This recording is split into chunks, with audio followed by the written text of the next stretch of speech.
Right, so now we're going to make a picture.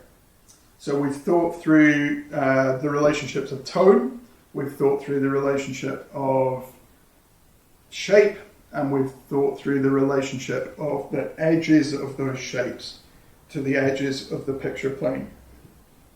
So here's our rectangle, and I'm starting, you'll notice, with a mid-tone. And to this mid-tone, I'm going to introduce some shapes. So if I begin with a white shape like that, I'm just doing this quite randomly to begin with. And what you see, like as soon as you put in shapes within your picture plane, something starts to happen within those relationships. And this is the foundation of making any kind of picture, no matter how complex it is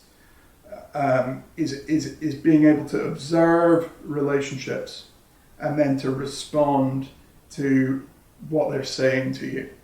So already these two shapes are relating within this rectangle.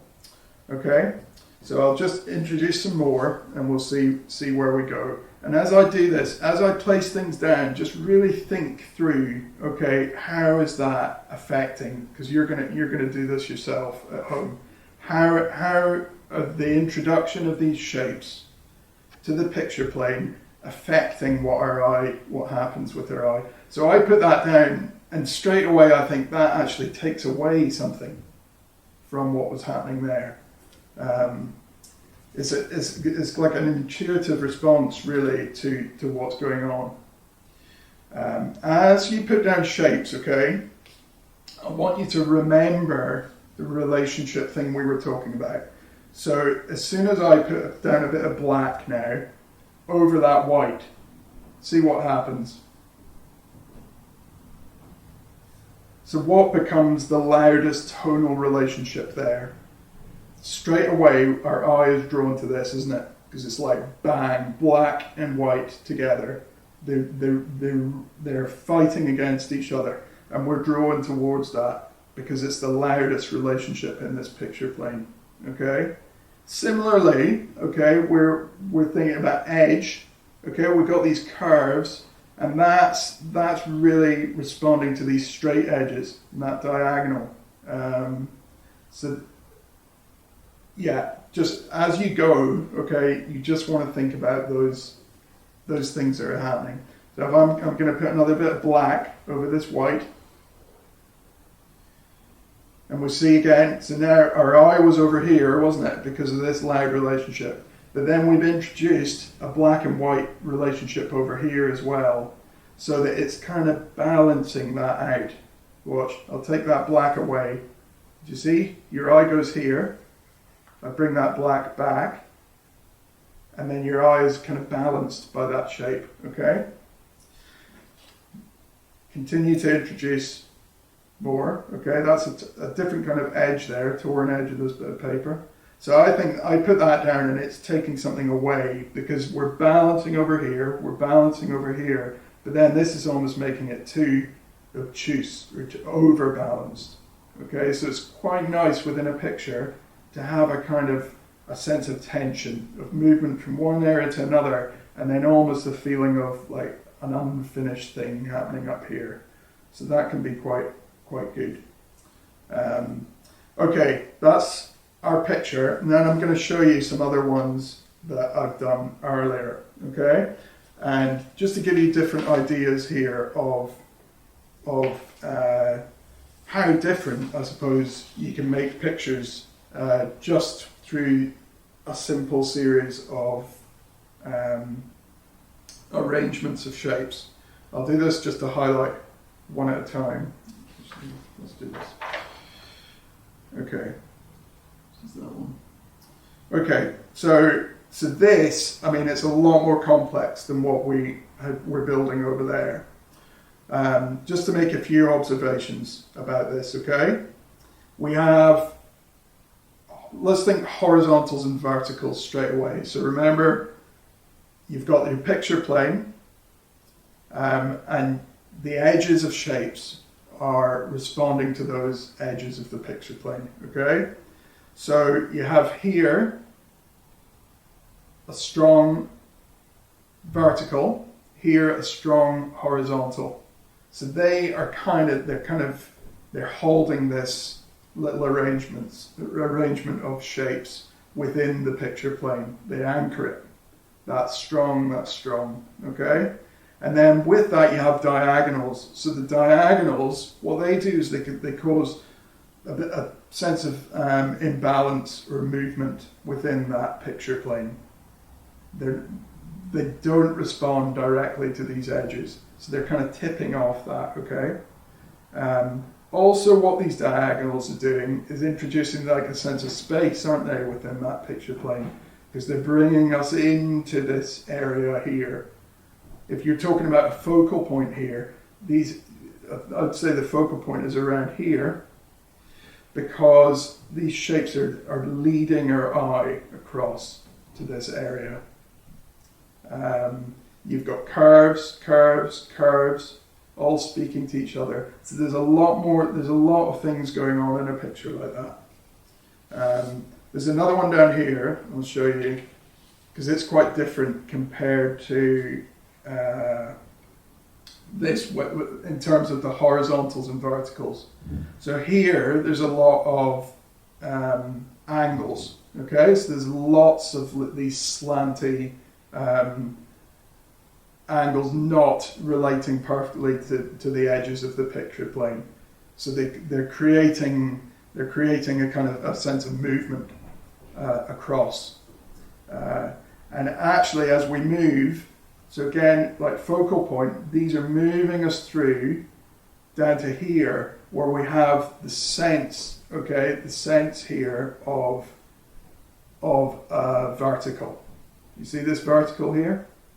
So that's really important. It's kind of pinning in. The whole picture is pinned in by that little vertical. So compared to that previous picture up here, the strong horizontal and vertical, here it's quite a quiet one.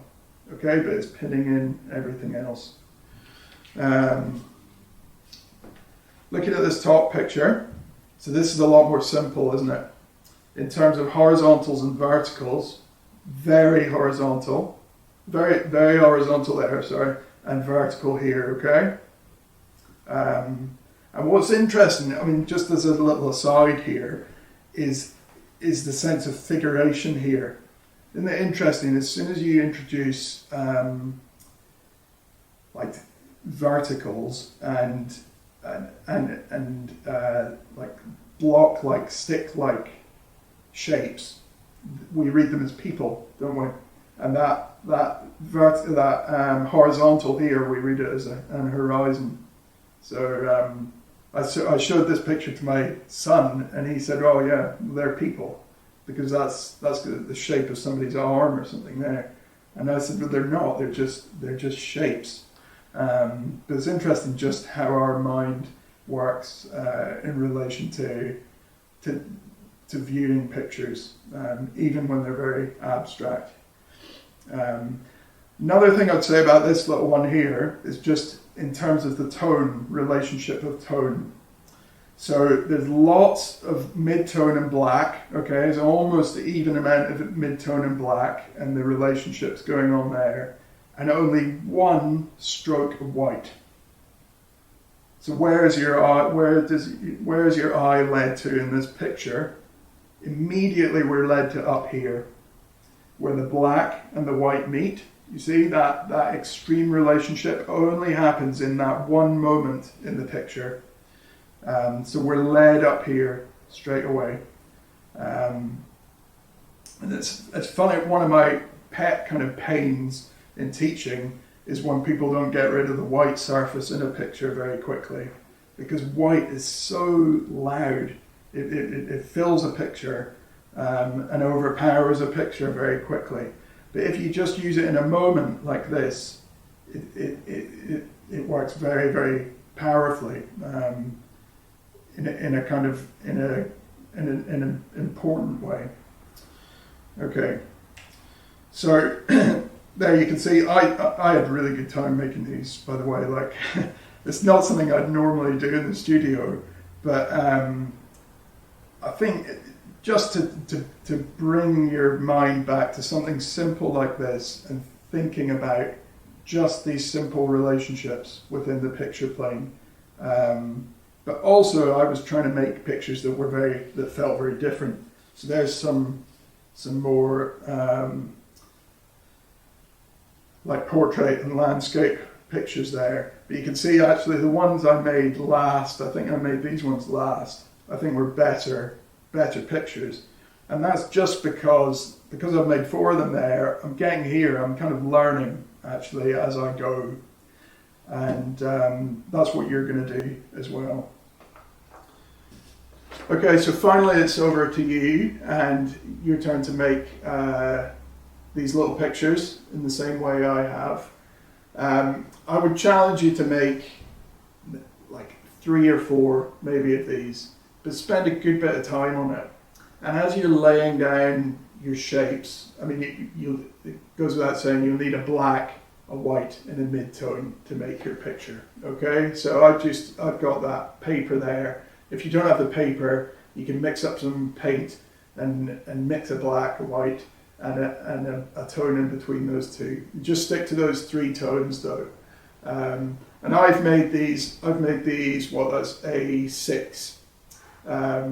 If you want to work bigger than that, that's fine. But I find this kind of scale really helpful when I'm making small studies. It's just easy to put things down quickly and work on a smaller scale like that. So as you're making these, okay, I want you to think about those 3 sets of relationships.